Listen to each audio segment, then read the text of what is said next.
예, 마지막 수업이죠. 오늘 마지막 수업입니다. 부당이득 불법행위입니다. 부당이득이다라고 하는 거요. 요거 법률상 원인 없이 이익을 얻습니다. 근데 그 이익이 타인의 손해에 의해서 생긴 이익인 거예요. 그걸 이제 부당이득이다라고 얘기를 합니다. 특별히 이제 민법에서 부당이득을 규정하고 있는 이유는 법률상 원인 없이 이익을 얻었다라고 하는데 관점을 두고 있는 것이 아니라 그 이익을 돌려줘야 된다라고 하는 부분에 방점을 찍고 있는 거예요. 그러니까 갑하고 을이 어떤 법률 관계에서 을의 손해로 인해서 얘한테 발생한 손해가 갑에게 이익으로 돌아갔다라고 하면 이걸 부당이득이다라고 얘기를 하는 거고, 부당이득은 돌려줘야 됩니다. 부당이득을 돌려줄 때 어느 정도 범위 내에서 돌려줘야 되느냐라고 하는 문제가 생길 수 있겠죠. 그럼 어느 정도 범위 내에서 돌려줘야 되느냐라고 하는데, 이익하고 손해를 비교해서 항상 작은 걸 준다예요. 혹시 이익이 더 크다, 그럼 상대방의 손해가, 예를 들어서 이익이 더 큰 경우는 이익은 100인데 상대방에게 생긴 손해가 50이다. 그럼 얼마 줘야 된다는 얘기죠? 50 주면 된다는 얘기예요. 자, 이익은 50인데 상대방에게 생긴 손해가 100이다. 그러면 50 주면 된다는 얘기죠. 여기서 50을 준다는 얘기는 피해자의 손해가 하나도 없는 상태가 되는 것이고, 상대방이 손해가 100이다라고 하더라도 이익자에게 이익이 50밖에 안 생겼으면 50만 주면 된다는 얘기예요. 그래야 불평이 없어지는 거죠. 그래서 항상 머릿속으로 떠올리셔야 됩니다. 얼마 줘야 되느냐, 이것도 가끔 물어봅니다. 이때는 얼마 줘야 된다고요? 항상 작은 거 줘야 된다 라고 하는 거, 이거 머릿속에 잘 넣고 계셔야 됩니다. 그래서 부당이득은 법률상 원인 없이 타인의 재산이나 노무에 의해서 재산을 얻고 이로 말미암아 타인에게 손해를 준 경우를 부당이득이다, 이렇게 얘기를 합니다. 부당이득이 발생하면 이득자는 원칙적으로 손실받은 자에게 이익을 반환해 주어야 한다라고 하는데, 부당이득에서 강조하는 게 이건 거죠. 부당이득 반환이 그 문제다. 그런데 부당이득 반환은 이제 범위를 따져야 됩니다. 선의인 경우에는 현존이익, 악의인 경우에는 받은 손해를 모두 배상한다라고 하는 거예요. 그래서 그 뭐 선이냐 악이냐라고 하는 건 처음에 이익을 취할 때부터 이익이 얼마가 발생할 것이다라고 하는 거, 손해가 얼마가 발생했을 것이다라고 하는 걸 알고 있었으면 그때는 악이죠. 즉 나에게 생긴 이익이 부당이득이다, 그리고 저 사람에게 손해가 생겼다라고 하는 걸 알고 있었으면 그게 부당이득이라는 얘기예요. 그래서 그걸 악의의 수익자라고 얘기하고, 처음부터 몰랐지만 이익이 생겼다, 이것도 부당이득이에요. 처음에 몰랐지만 이익이 생겼다라고 하는 것도 부당이득이고, 이 경우에는 남아있는 이익만 돌려주면 된다. 예를 들어서 이게 나에게 생긴 부당이득인데 이걸 내가 진짜 내 거고 이게 부당이득인지 처음부터 몰랐다. 그래요. 그럼 내 건지 알고 여기저기 나눠줬을 거 아니겠어요? 근데 나중에 알고 보니까 이게 부당이득이었다. 그럼 돌려줘야 되는데 잘라지고 남은 부분만 주면 된다는 얘기예요. 근데 처음부터 이거는 내가 부당이득을 내가 취했다라고 하는 걸 처음부터 알고 있었다. 그럼 그때는 받은 이익에 이건 그럼 가지고 있다가 그대로 돌려줘야지, 자기 마음대로 막 잘라주고 이러면 안 되는 거 아니겠어요? 그때는 받은 이익의 이자까지 다 줘야 된다. 그 밑에 기억하고 니은은 좀 내용이 어려우니까 그 내용은 좀 그냥 넘어가시기로 하고요. 그 다음에 부당이득 반환에 관한 특칙이다라고 하는 게 있어요. 이제 비채 변제가 있죠. 비채 변제는 채무가 아님에도 불구하고 채무를 변제하는 경우가 있다라고 얘기를 합니다. 비채 변제다. 채무가 없음에도 변제하는 것. 자, 이게 이제 주로 어디서 많이 발생하냐면, 소멸시효가 완성이 됐는데 그 소멸시효가 완성된 채무를 채무자가 소멸시효 완성돼서 못 갚어라고 하는 게 아니라 소멸시효 완성된 이후에 갚는 겁니다. 이게 주로 많이 발생을 해요. 이걸 비채 변제다. 이미 채무는 소멸했지만 그래서 채무가 아님에도 불구하고 변제하고 있다, 이런 뜻을 가지고 있거든요. 이런 비채 변제, 채무 없음에도 불구하고 변제하는 건데, 원래 비채 변제는 채무가 없는데 변제했으니까 채권자에게 부당이득 되는 거 아닙니까? 그러니까 돌려달라고 할 수 있는 거예요. 그런데 그 비채 변제의 유형을 좀 보고, 채무자가 채무가 없음을 알고도 변제했다라고 하는 거죠. 채무가 없음을 알고도 변제했다. 그럼 그건 증여로 봐버려요. 증여로 봐버리는 거고요. 보통 뭐 채무가 없음을 알고도 변제했다라고 하는 거, 이건 증여로 봐서 이건 돌려달라고 할 수 없다. 부당이득 반환 청구가 부정이 된다라고 하는 거고요. 기한 도래 전에 채무를 변제했다. 기한 전에 채무를 변제했다는 얘기는 기한이 도래하기 전에 변제 기일이 언제였다는 얘기죠. 지금 이제 회계 원리를 좀 더 이렇게 배우셨으면 이것도 좀 이해가 가실 텐데요. 여기다가 이제 돈을 빌려줍니다. 100만 원 빌려주죠. 100만 원 빌려주면서 여기다가 100만 원의 이자, 시장 이자율하고 뭐 이거 합쳐갖고 110만 원짜리 어음을 끊어줘요. 이 어음 속에는 10만 원이라고 하는 이자가 앞으로 내가 변제해야 될 4개월분 이자가 포함이 되어 있는 것이다 라고 하는 거죠. 그럼 4개월 후에 갚으면 되는 거예요. 그럼 예를 들어서 1월 1일 날 어음을 끊어줬다라고 한다면 4월 말일 날 갚으면 되는 거죠. 4월 30일 날 갚으면 되는데 착각을 해서 4월 30일이 아니라 3월 30일 날 갚고 있다 그런 얘기입니다. 110만 원을 다 갚을 필요가 없죠. 기간이익 상당의 요 이자 상당액이 한 달분이 있지 않습니까? 요건 빼고 갚으면 되는데 착각을 해서 110만 원 다 갚았다. 이럴 때죠. 이게 이제 기한 도래 전에 변제예요. 변제기에 있지 아니한 채무를 변제한 때는 그 반환을 청구하지 못한다. 그렇죠? 어차피 언제까지 갚겠다라고 하는 건 그날까지 갚는다는 얘기지 그날에만 갚겠다는 얘기는 아니에요. 미리 갚은 것도 미리 변제한 것도 유효인 변제입니다. 그래서 변제기에 있지 아니한 채무를 변제한 때 그 반환을 청구하지 못하는 거예요. 다만 채무자가 착오로 인하여 변제한 때는 채권자는 이로 인하여 얻은 이익, 기간의 이자 상당액을 반환해 주면 된다. 한 달분 정도의 이자만 되돌려주면 되는 거지. 아유 아직 갚을 때 안 됐네요. 110만 원 다 돌려주세요. 이렇게 할 수는 없다. 자, 그 다음에 타인의 채무 변제입니다. 지 채무를 변제한 게 아니라 타인의 채무를 변제해서 갑이 채권자고 을이 채무자인데 병이 아무 이유 없이 갑과 을 사이의 채무를 변제해버린 거예요. 그래서 갑도 을의 채무를 병이 대신 갚는가 보다 라고 생각을 했고 이 채권의 소멸시효 기간이 이날인데 변제를 이미 받았으니까 소멸시효를 중단시키는 그런 조치하지 않았을 겁니다.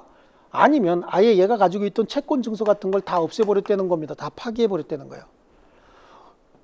병이 을의 채무를 변제하지 않았으면 소멸시효 기간이 만료되기 전에 소멸시효를 중단시켜서 채권이 살아있도록 계속해서 조치를 취했을 테고 변제하지 않았더라면 채권 증서 같은 경우도 회멸하지 않았을 텐데 얘가 변제하는 바람에 채권 증서 찢어버렸다. 얘가 변제하는 바람에 소멸시효 기간을 중단시킬 수 있음에도 불구하고 중단시키지 않고 그냥 기간이 지나게 만들었다. 그래서 채권이 소멸하게 됐다 그런 얘기죠. 근데 와서 아이고 제가 잘못 변제했으니까 내놓으세요 라고 할 수 없다는 얘기입니다. 에듀윌 유료 회원만의 명품 교수 서비스.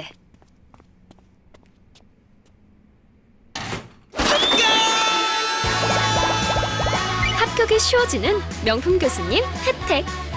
오직 에듀윌 유료 회원에게만. 에듀윌.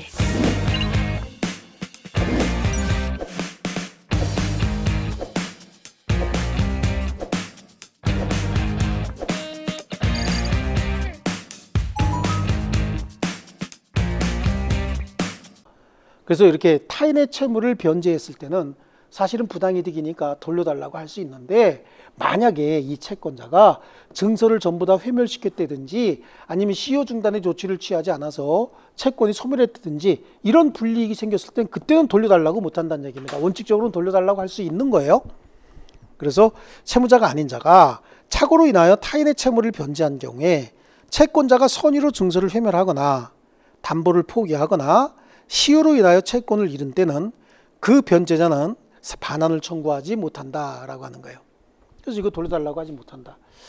그런데 이제 이 경우에 증서들이 회멸이 됐다라고 해서 증거는 없어도 지금 병이 을의 채무를 대신 갚아준 거잖아요. 그러니까 병은 갑에게 네가 을에게 받을 권리 나에게 넘겨라고 해서 대신 행사할 수 있다 그런 얘기입니다. 그건 이제 둘이 해결해야 되겠죠. 을하고 병하고요.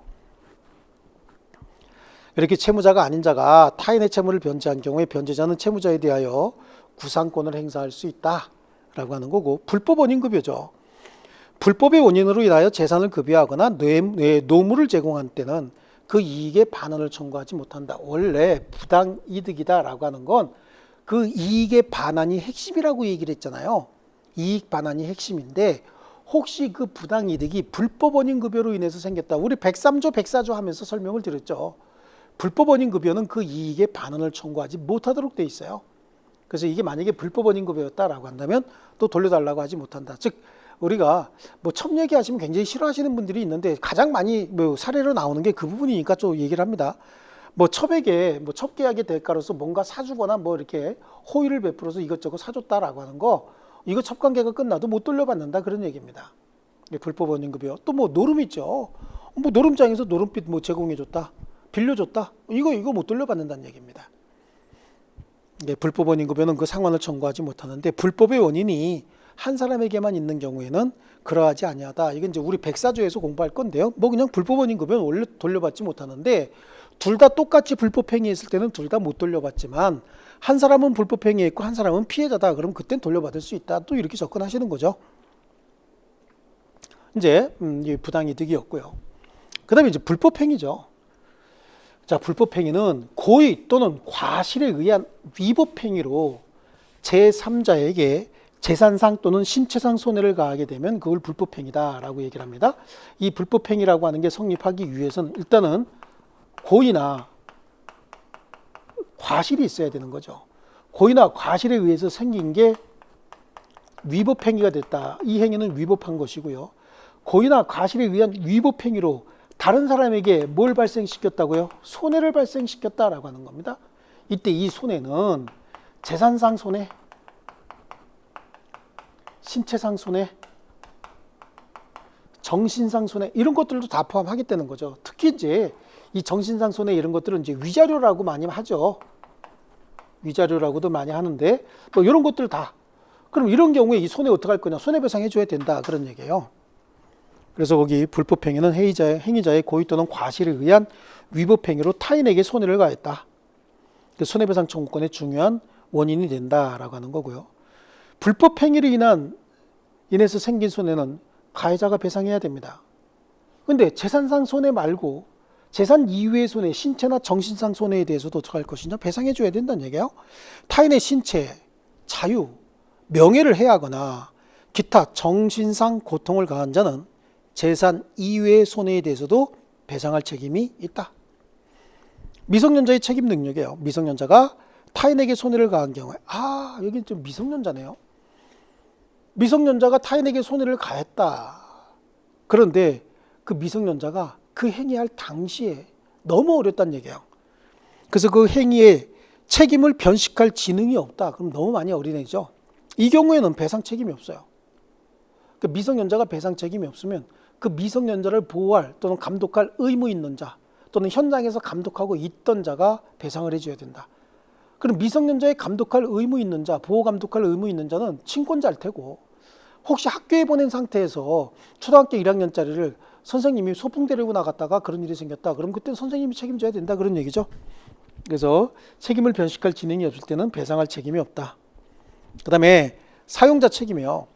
타인을 사용해서 사무에 종사하게 한 자. 그러니까 우리가 어떤 회사 법인에 고용이 돼서 일을 하다가 불법 행위를 했다. 그러니까 법인의 고용원으로서 법인의 사무를 처리하는 과정에서 불법 행위를 했다. 이런 문제가 발생을 하는 겁니다. 그러면 피용자가 사무집행에 관하여, 즉 사무와 관련돼서 제3자에게 가한 손해를 배상할 책임이 있다. 그러니까 법인이 손해배상해 줘야 된다는 얘기예요. 법인이. 그러나 사용자가 피용자의 선임 및 사무감독에 상당한 주의를 할 때 또는 상당한 주의를 해도 손해가 있을 때는 그러하지 아니하다 그래요.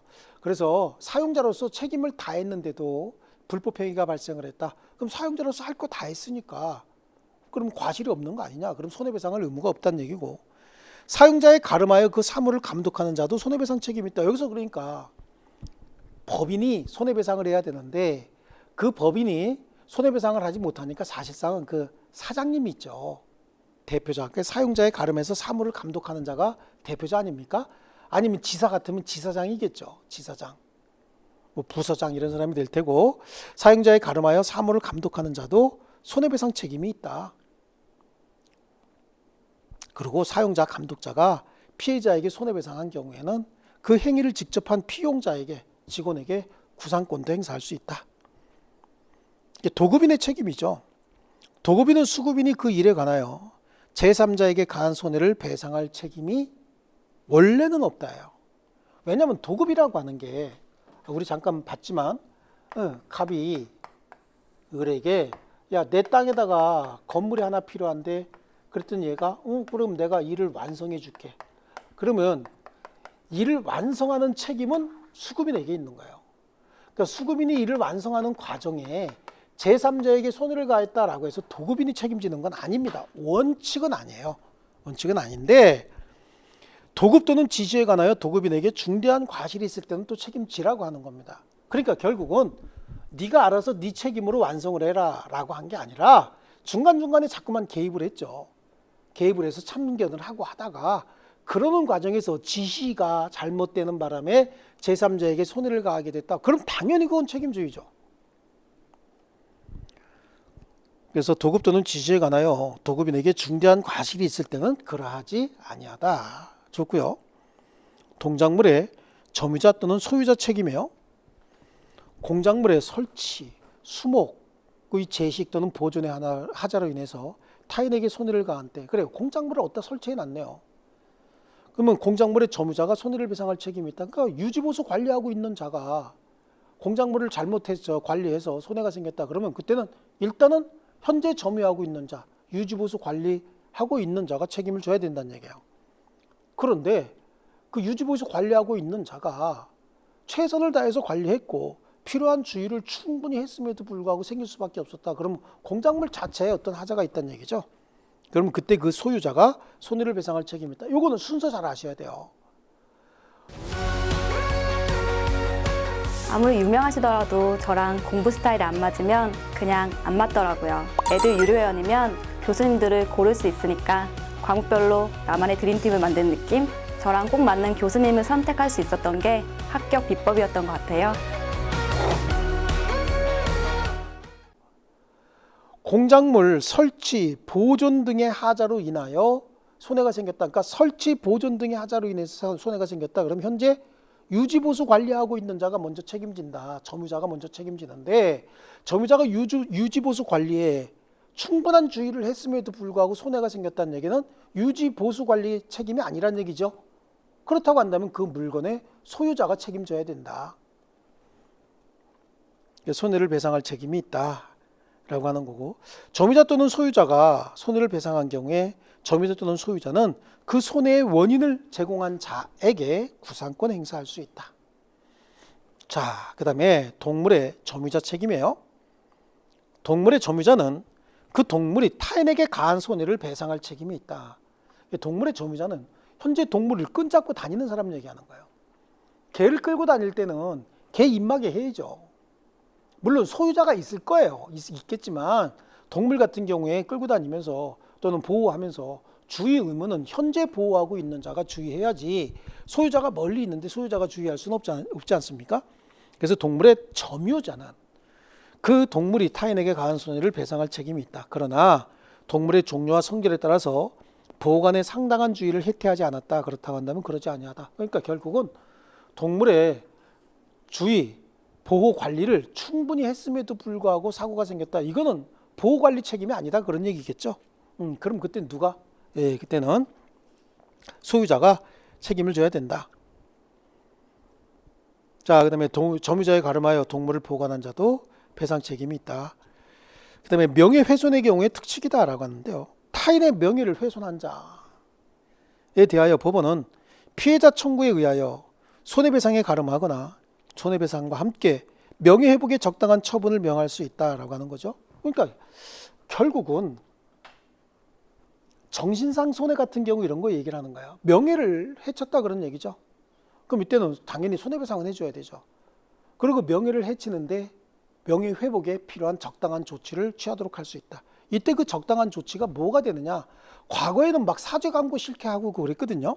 근데 그 적당한 처분에 사죄 광고를 포함시키는 것은 헌법에 위반된다라고 해서 이제 사죄 광고까지 요구할 수는 없다. 그런 의미가 들어가요. 사죄 광고라고 하는 거 일간신문에 광고하고 공중파에 광고하고 이거 돈 굉장히 많이 들어가거든요. 이 정도까지 할 필요는 없고 적당한 방법으로 대외적으로 표시만 해주면 된다. 그런 정도고요. 그 다음에 공동불법행위다라고 합니다. 두 사람 이상이 불법행위에 대해서 책임을 지는 걸 공동불법행위다 이렇게 얘기를 합니다.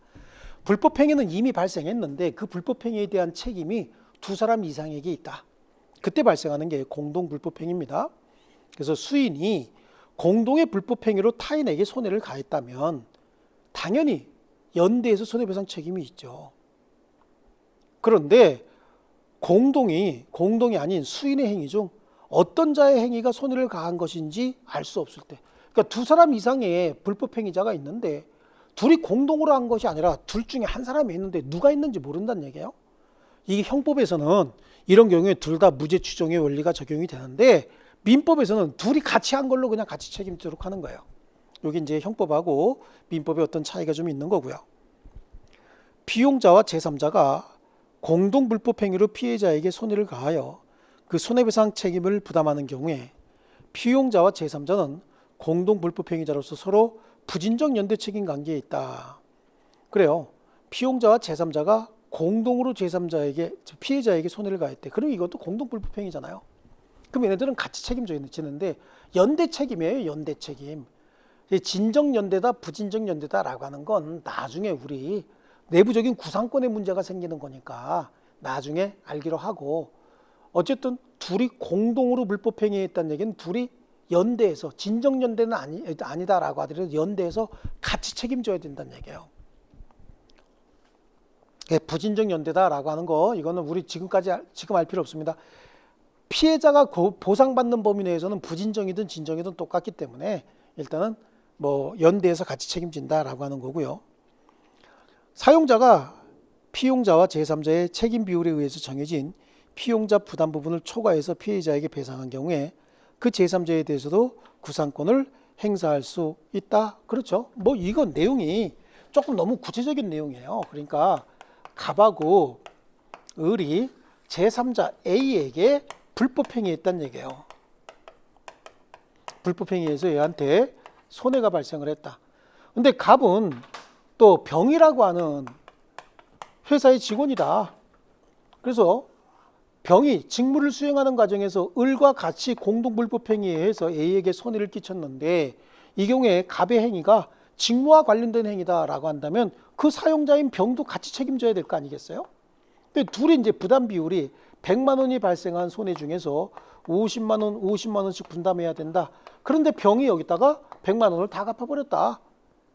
그러면 을이 분담해야 되는 부분도 갚았으니까 당연히 갑에게 구상권 행사하는 거 당연할 거고 을에게도 구상권 행사할 수 있다. 이런 의미가 되는 겁니다. 이게 공동불법행위다라고 하는 거고 좀 어려운 부분이죠. 그냥 이렇게 좁혀가지고 한번 봤다라고 하는 정도만 하시고 너무 깊이 또 하지 마십시오. 이거 이렇게 돼서 자꾸만 어렵다라고 하는 생각을 하시면 민법 접근하기 참 싫어지거든요. 그러니까 이런 정도로 하시고 이렇게 해서 우리 뭐 약속된 진도는 이제 다 끝났어요. 다 끝났는데 제가 이제 PPT를 만들어 갖고 온 이유가 뭐 우리 이제 맨 앞으로 한번 가보죠. 맨 앞에 가갖고 처음부터 이제 뭐 진도는 다 끝났으니까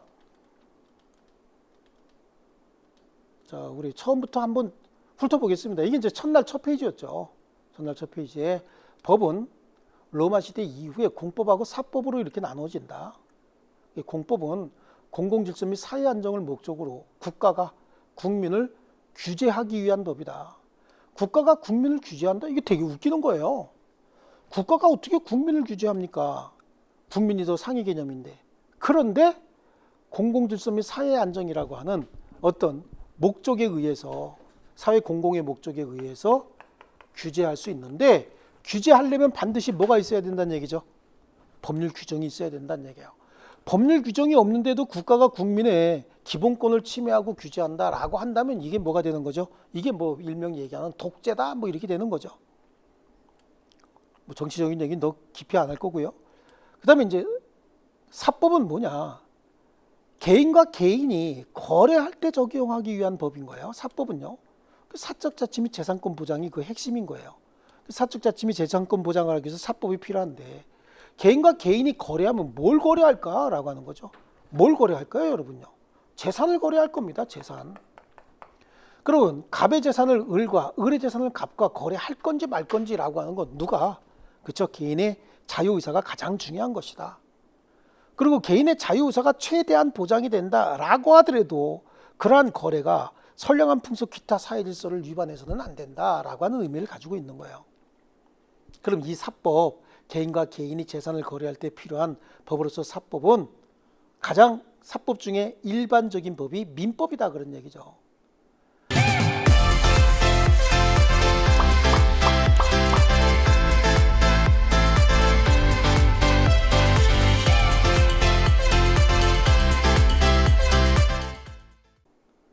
그 민법의 핵심 내용은 뭐냐? 민법의 핵심 내용은 재산에 관한 거였어요. 사실은요. 사인과 사인이 재산을 거래할 때 필요한 것들이 민법이 아니었을까요? 그러니까 민법의 핵심 내용은 재산이었고 그 재산을 승계받는 자를 정하기 위해서 가족법이 필요했던 거죠. 결국은 다 이 재산에 관한 내용이죠.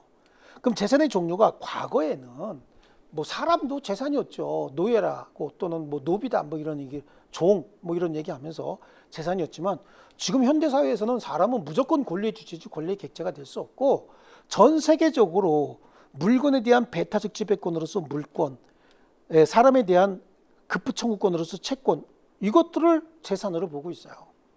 여기에 추가적으로 더 필요한 것들도 조금씩 있고 특별법으로 만든 법은 있지만 전 세계적으로 민법, 시빌로라고 하죠. 민법은 뭐 영어로는 시빌로예요. 그래서 여기에는 물권이나 채권, 그다음에 친족, 상속 이렇게 구성이 되어 있습니다. 그리고 이런 것들이 공통적으로 가지고 있는 단어가 권리 아닙니까? 이 권리? 권.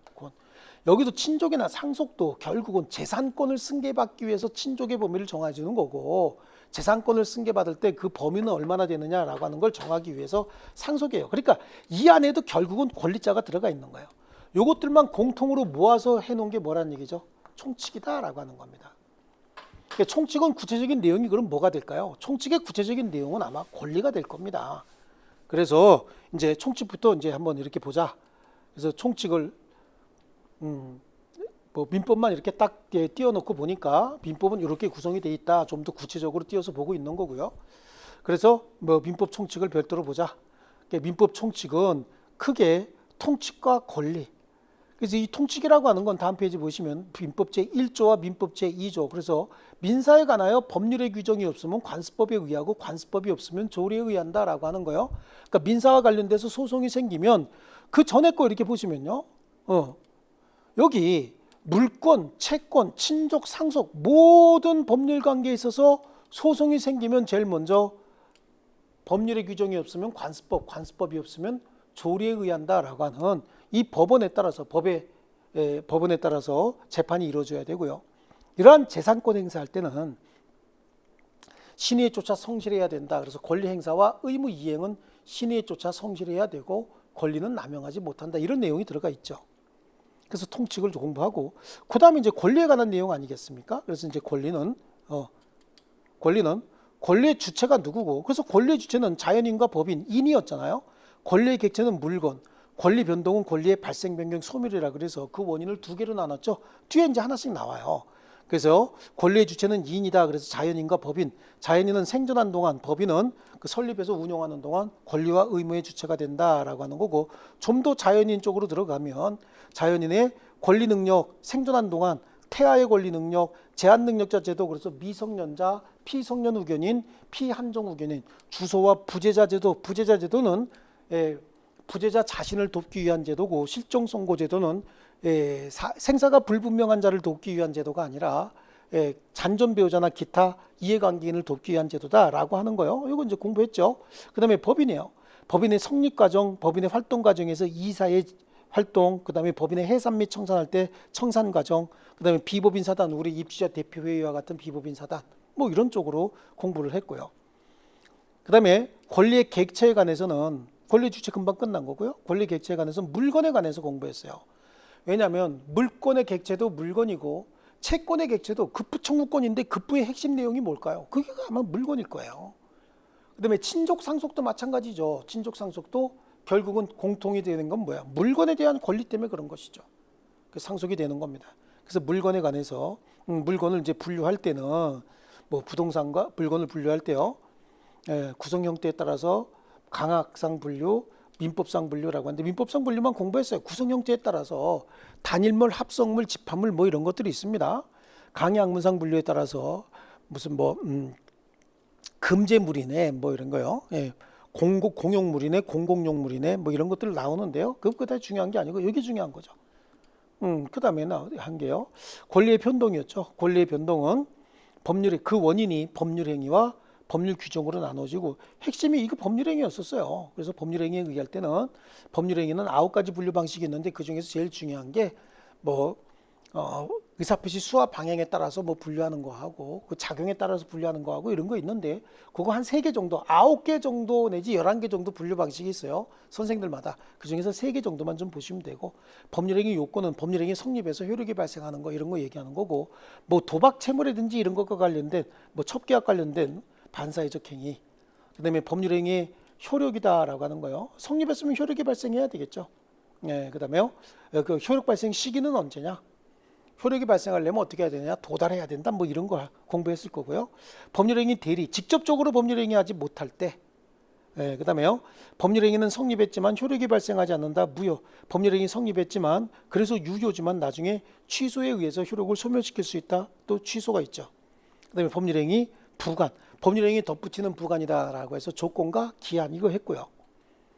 그래서 법률행위가 아닌 원인인 법률 규정에 의해서 권리 변동 이게 시효거든요. 소멸 시효를 공부하기 위해서 기간 계산 방법을 알아야 됐다. 그래서 기간 계산 방법을 공부를 했습니다. 근데 기간 계산 이건 뭐 특별히 특정 시점에서 어떤 시점까지의 시간의 연속을 기간이라고 하고 시계 보고 계산하는 자연적 계산과 달력 보고 계산하는 요법적 계산이 있었다. 뭐 이런 정도잖아요. 그다음에 소멸 시효라고 하는 건 권리자가 권리를 행사할 수 있음에도 불구하고 행사하지 않고 일정 기간이 지나면 권리를 소멸시키는 것, 이 소멸시효라고 했죠. 그다음에 물권법이죠. 이제 물권법도 총칙과 아니죠. 이제 민법에 보면은 재산법과 가정법이 나눠지고 재산법 중에 이제 물권법이에요. 물권법도 총론과 강론으로 이렇게 나눠집니다. 그래서 물권법 총론에 물권의 의, 물권 법정주의, 소지 전지 저질 유점 했죠. 물권의 일반적 효력 중에서 우선적 효력하고 물권적 청구권, 물권의 변동 이런 거 했습니다. 그죠? 그래서 물권 법정주의, 물권이라고 하는 건 법으로 정한 것만 인정해 주겠다. 이게 소유권이었죠. 소유권의 이용 가치. 그래서 소, 지, 전지, 저질, 유 이렇게 나가는 거 아니겠습니까? 그래서 뭐 이렇게요. 소지, 전지, 저질, 유자 밑에 점안 줄 안 쳐져 있어도 유 점이었었어요. 소지, 전지, 저질, 유점. 그래서 얘네들의 지상권, 지역권, 전세권을 용익물권이라고 법으로 얘기하고 저당권, 질권, 유치권을 담보물권이라고 얘기해요. 얘네들은 소유권을 제한할 수 있는 물권이다. 그렇죠. 소유자가 사용수익권과 관련된 이용가치를 또 처분과 관련된 교환가치를 제3자에게 설정해 준 거 아니겠습니까? 그렇습니다. 그래서 소유권을 제한할 수 있는 제한물권이다 라고 하는 거고요. 이제 물권법 강론에 갑니다. 물권법 강론에 가면 이제 점유권과 소유권 그래서 제한물권 뭐 이렇게 나눠지는 거고요. 그다음에요. 강론 중에 출발은 이제 점유권부터죠. 뭐 점유란 뭐냐? 점유는 어떤 물건에 대한 사실상 지배 상태를 권리를 인정해 준 거고 자주 점유가 뭐고 타주 점유가 뭐냐? 점유하고 있는 자 비용 상환 청구할 수 있느냐 없느냐 뭐 이런 거 기억이 남으실려는지 모르겠지만 그런 거 했고요. 그다음에 이제 소유권 했죠. 소유권. 뭐 상린관계, 인접토지 소유자끼리의 토지 이용 조절 관계 잘 나오진 않아요. 그래서 이번엔 건너뛰었고 취득시효가 뭐다? 부동산, 동산 다 인정하는 거고 공동소유, 총유, 합유, 공유에 대해서 간단하게 설명을 드렸던 것 같아요. 그 다음에 이제 또 제한물권 다시 설명하기 위해서 사용수익권과 관련된 용익권, 처분권과 관련된 담보물권. 네, 그래서 용익물권, 담보물권 다시 분류했고 그렇죠. 민법의 구성 다시 이제 이번에는 채권 쪽으로 갔죠. 채권의 종류, 뭐 효력, 해서 채권의 소멸까지. 채권법 강론 쪽으로 가니까 채권법 강론에는 계약법하고 기타인데 계약법도 총론 강론으로 또 이렇게 나눠지죠. 굉장히 복잡하죠. 기타 채권관계, 부당이득, 불법행위 총론 쪽에서 요거 했고 강론 쪽에서 매매, 임대차, 도구, 위임 간단하게 설명했고 기타 채권관계에서 부당이득, 불법행위까지 이렇게 설명을 드렸던 거예요. 여기서 제가 이걸 다시 한번 보여드리는 이유가 지금 구체적으로 어떤 내용을 알자가 아니에요. 처음에 시작한 것부터 시작해서 쭉 한번 흐름이 전체적으로 민법이 이렇게 형성되어 있구나라고 하는 가장 큰 틀을 한번 짜보자 그런 겁니다. 그래서 제가 한번 더 보여드린 거고요. 이제 뭐 제가 늘 항상 공부하시는 분들한테 말씀드리는 겁니다. 절대로 서둘러서는 안 됩니다. 서두르지 말자요. 한 번에 끝낸다, 민법 한 번 띄었어 이런 얘기 절대 하지 마세요. 민법은 10번을 봐도 틀리는 문제는 틀립니다. 그래서 끝낸다, 뛴다 이런 얘기 있을 수가 없어요. 시험 보는 그날 60점을 넘기느냐 못 넘기느냐의 문제인 것이지, 예, 대한민국에서 이거 뛴다, 뭐 끝냈다, 이거 운이 좋으면 어떻게 90점 넘고 뭐 하는 거지, 예, 그런 건 없습니다. 그렇지만 쉬지도 말자라고 하는 거죠. 그래서 꾸준히 터벅터벅 한 걸음 한 걸음 끝까지 끊어지지 않고, 제가 23회니까 2020년도 시험을 잠깐 말씀드리면, 제가 강의하는 어떤 지역에서는 5점반이 전원 다 합격하는 그런 신화도 있었어요. 그분들은 그 5점반이 전원 다 굉장히 끈끈하게 잘 뭉쳐가지고 서로 간에 결석하지 말자, 결석하게 되면 또 자료 같은 거 해서 자기네끼리 스터디도 하고 뭐 이러가면서 꾸준히 시험 보기 전날까지 나와서 꾸준히 같이 공부를 했습니다. 그런 꾸준함이 결국은 승리를 갖다 주는 거죠. 그래요. 그래서 잠자는 자, 잠은 자야 되겠죠. 하지만 잠을, 우리는 특히 저녁반 같은 경우는 잠을 줄일 수밖에 없어요. 꿈을 꿀 수 있지만 그 꿈을 이룰 수는 없다라고 하는 걸 여러분에게 마지막으로 말씀을 드리고요. 이렇게 해서 기초 강의 마무리 짓기로 하겠습니다. 자, 여러분 지금 들은 내용을 뭔지 모르겠다라고 하더라도 우리 기본서 과정에서 충분히 공부를 또 열심히 할 수 있습니다. 기본서 과정부터 정말로 열심히 하셔야 됩니다. 자, 수고 많이 하셨습니다.